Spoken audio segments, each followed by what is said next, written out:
It's Riot Fest day. The Riot Fest lineup is finally here. I always find it funny when people go back and forth like in previous weeks with the Riot Fest Twitter account about when is the lineup coming out, when's it coming out, when, you know, you can easily check just, you know, looking at the previous years.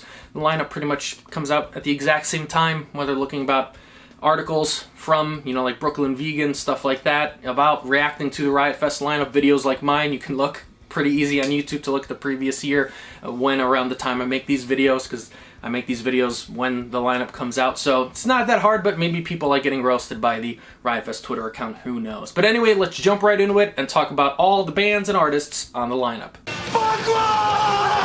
Alright, you can see the lineup on the screen now. We already knew My Chemical Romance and the Misfits, I'm pretty sure, as well, so no real shocks there. I mean, it's going to be really awesome to see My Chemical Romance after all these years finally play Riot Fest and get that show. I'm sure it's going to be awesome. And then we have, you know, the Misfits and 9 Inch Nails. I was never the biggest Misfits or 9 Inch Nails fan, to be honest, but I mean, they're headliners, bands, I think we can all agree, bands that definitely deserve it. So those are your three big main headliners for each day.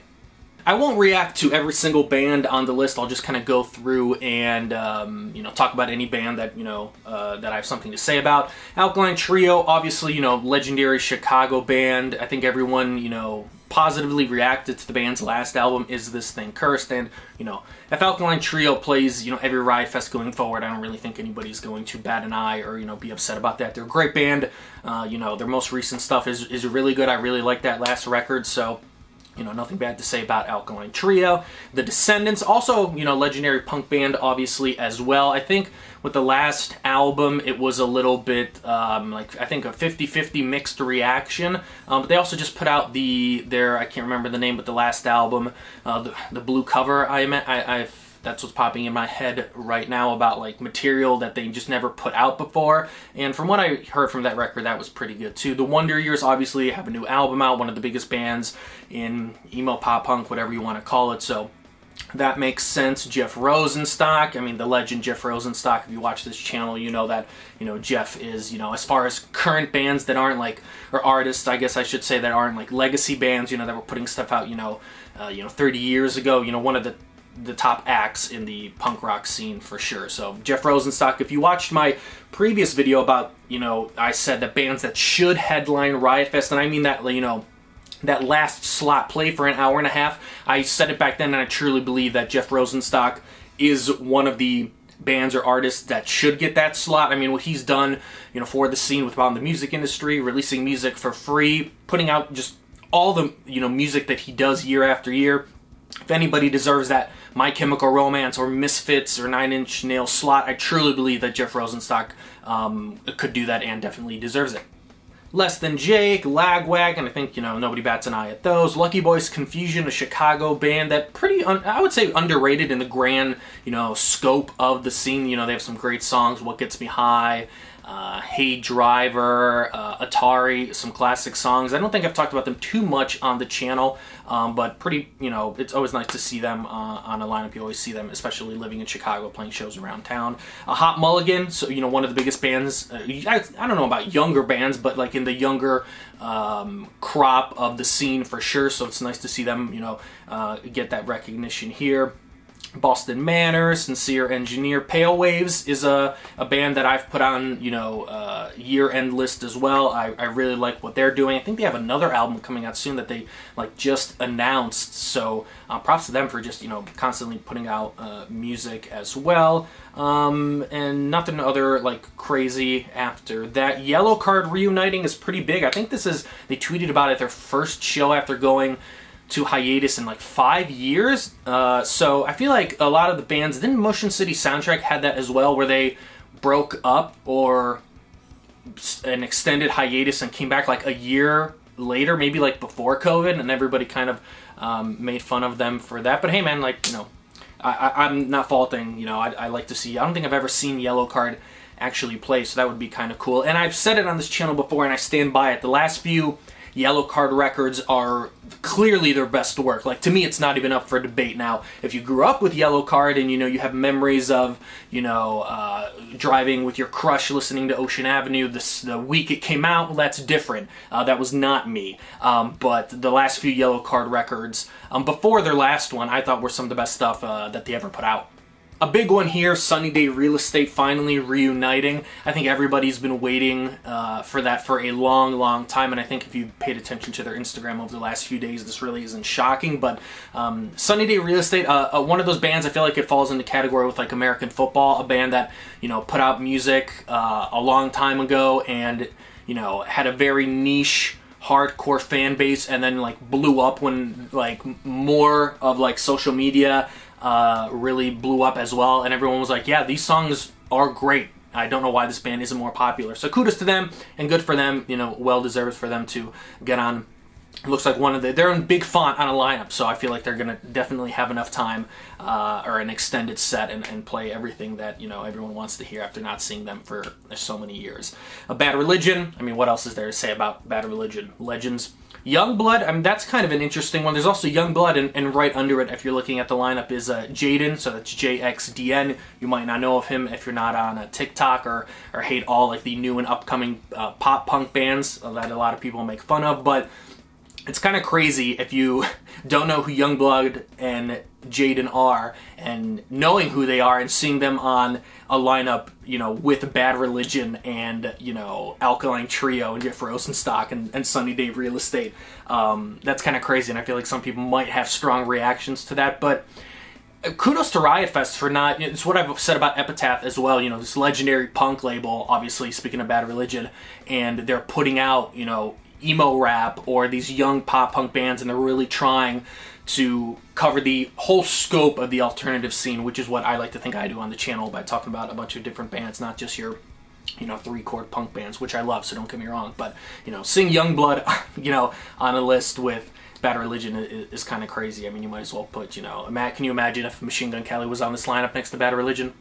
The story so far, I think that's going to be a huge one as well. We know that they're working on an album with vinyl delays and stuff like that. Who knows when it comes out, but this might be the big one where the story so far, they're one of the biggest bands in the scene, but maybe now, like with pop punk getting more mainstream and stuff like that, that they can even cross over to that. I think their next album is going to be, as a fan, obviously I'm excited, but we'll see if that catapults them even further. The Front Bottoms, the Menzingers, one of my favorite bands of all time, so I'm stoked to see that as well. Movements, the Get Up Kids, Guar, of course, as is tradition, 7 Seconds. Bully, I feel like, is kind of underrated in the scene as well. If you like grunge at all, and you want, like, is any band in the current scene making grunge music? Bully. I would definitely check out Bully. What else do we have here? Mannequin Pussy, one of my favorite bands in the scene as well. War on Women is great.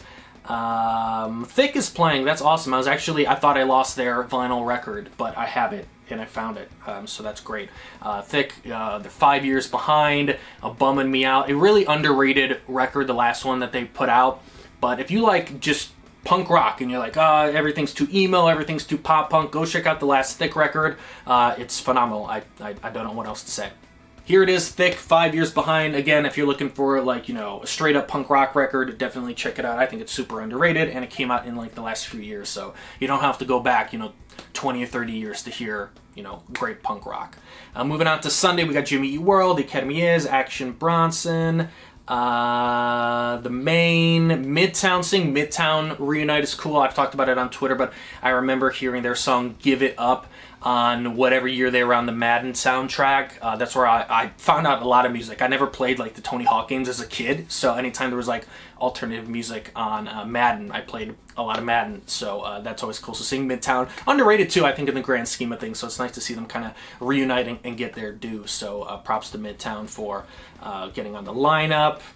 The Linda Lindas, I just talked about them in a recent video, so you should definitely go check that out. They have an interesting story.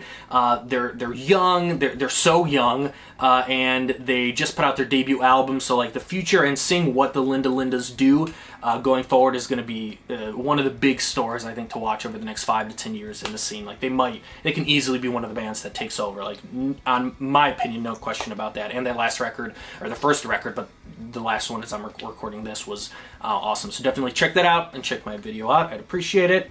Mom Jean's Real Friends, we know they're working on a new album as well, Chicago Pop Punk Legends. So I know they have a new singer. That's always tough to overcome, and it seems like they've done it. I've really seen nothing but positive feedback about Real Friends, so really interested to see, you know, what their album and what they're going to do going forward. Who else do we have here? Save Face, again, another like young band in the scene that has really has a real buzz around them, especially with that last record coming out. Bomb Pops, one of my I don't know about most underrated band in the scene, but an underrated band for sure. Their last record I thought was very good, and the one with California in July and Be Sweet, that first record, very good. If you like that Fat Wreck sound, then I would definitely check out the Bomb Pops. Like, they're great, and I'm super excited that they're on this lineup. I think more people should definitely check them out. And that's pretty much all the bands that stand out. I'm sure like I missed something, but as far as like the first kind of overlook, those are the bands that stand out to me. So overall, I think it's a very solid lineup. What I'm most impressed about is, if you watched my video about a few years ago when I said bands that should headline Riot Fest, I don't remember how many bands that I put on that list, but I know I did a few. It seems like this lineup is a really nice mix of like those legacy bands and a current crop of bands that are, you know, rising up in the scene, that have a big buzz around them, like your Save Faces, your Hot Mulligans, Sincere Engineer, and bands like that. So it's always nice to see that, because at some point you would imagine, you know, these bands are just going to rise up in font on the lineup and get to that, you know, upper echelon spot. Like I've always said about, you know, Jeff Rosenstock, I'd love to see headline Riot Fest, or a band like the Menzingers. Like, what else can those bands do to deserve that spot without, you know, breaking into the mainstream, I guess, and being like the obvious thing that they can do. But those are like the top bands in the scene, you know, your Joyce Manners, Pups, you know, bands like that really, you know, everyone in the scene, you know, your Turnstiles, you know, bands like that have really taken over the scene in recent years. But I really like the mix of older bands and young bands on this list. That's what I talked about in that video, that Riot Fest kind of, you know, had to do that to get these young crop of bands, you know, exposed to older people that, you know, that really haven't, you know, checked out these, you know, current crop of bands. You know, maybe people think it's all, you know, Machine Gun Kelly or stuff like that they're just kind of dismissing because they think it's like a nostalgia act and stuff like that. But if you're looking for, you know, young bands that are killing it in the pop punk, emo, hardcore, etc., the alternative music scene, I mean, that's what this entire channel is built on. You know, those bands like I mentioned, your Save Faces, your Hot Mulligans, your Sincere Engineers, the Bomb Pops, Linda Lindas, like all these bands are, in my opinion, you know, really killing it in the scene, and, you know, definitely deserve to be on the lineup, and probably deserve to be almost even higher on the lineup, in my opinion. But I really like this lineup. It's a solid mix, like I said before, of older bands and new bands. So I'm excited for Riot Fest this year, and I think the lineup, you know, just looking over it right now, immediately when it came out, was pretty awesome. What did you think about the Riot Fest lineup? Let me know down in the comments below. Please like and share the video. Subscribe if you haven't. Tell all your friends. Follow me on Twitter. And as always, thanks for watching.